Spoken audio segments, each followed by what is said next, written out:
Hey guys, and welcome back to Battlefront Updates and another news roundup together with Alex from Star Wars Explained, where we'll cover all things Star Wars gaming, lore and movie news. So starting off with the gaming news of July. Well, July is a month where a lot of developers take vacation, so unfortunately there is not a lot that's happened in July in terms of Star Wars games.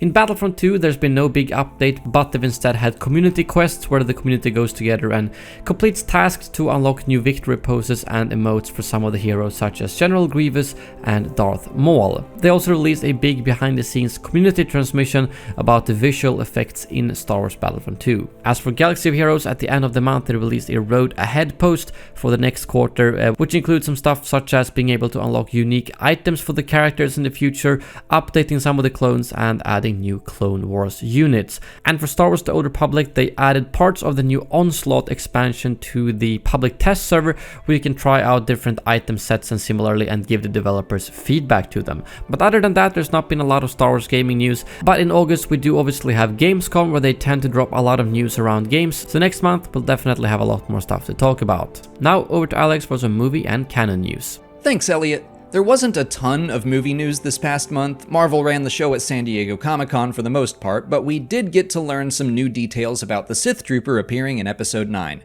Their description reads, "In its ultimate push towards galactic conquest, the First Order readies an army of elite soldiers that draw inspiration and power from a dark and ancient legacy." We got more stories in TV. Scoring for The Mandalorian is currently underway as Jon Favreau shared a picture of a Filoni doodle in the studio. The music is being composed by Ludwig Göransson, who won an Oscar for his score on Black Panther. Jon Favreau also shared with Jimmy Kimmel that he has already begun writing and pre-production for the second season of The Mandalorian. While no official announcement has been made, it sounds like Disney and Lucasfilm are very confident in the first live-action Star Wars series.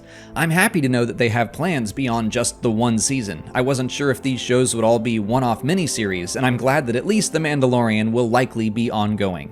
A rumor also appeared about the Cassian Andor series, stating that Rick Famuyiwa is in talks to direct. Famuyiwa is also directing episodes for The Mandalorian, so if Disney was happy with his work, it makes sense that they would want to rehire him. Moving on to publishing news, one of the Star Wars announcements to come out of Comic-Con was The Rise of Kylo Ren, a comic miniseries by Charles Soule, who is describing it as the journey of Ben Solo turning into Kylo Ren.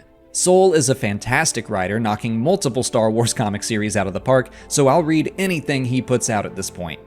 We also got our first look at Star Wars Allegiance, a previously announced miniseries that will be part of the Journey to the Rise of Skywalker line, and we were shown the cover of the Episode 9 visual dictionary, which gives us our best look at one of the Knights of Ren, as well as a new TIE variant, the TIE Dagger. And finally, in theme park news, Rise of the Resistance got a new poster and an opening date. December 5th of this year for Disney World, and January 17th, 2020 for Disneyland. But that's it from me, so now I'll throw things back to Elliot. Thank you, Alex. That brings this video to an end. Make sure to check out Alex's channel if you haven't already for all things Star Wars lore, movie and news. Thank you very much for watching, and as always, may the Force be with you.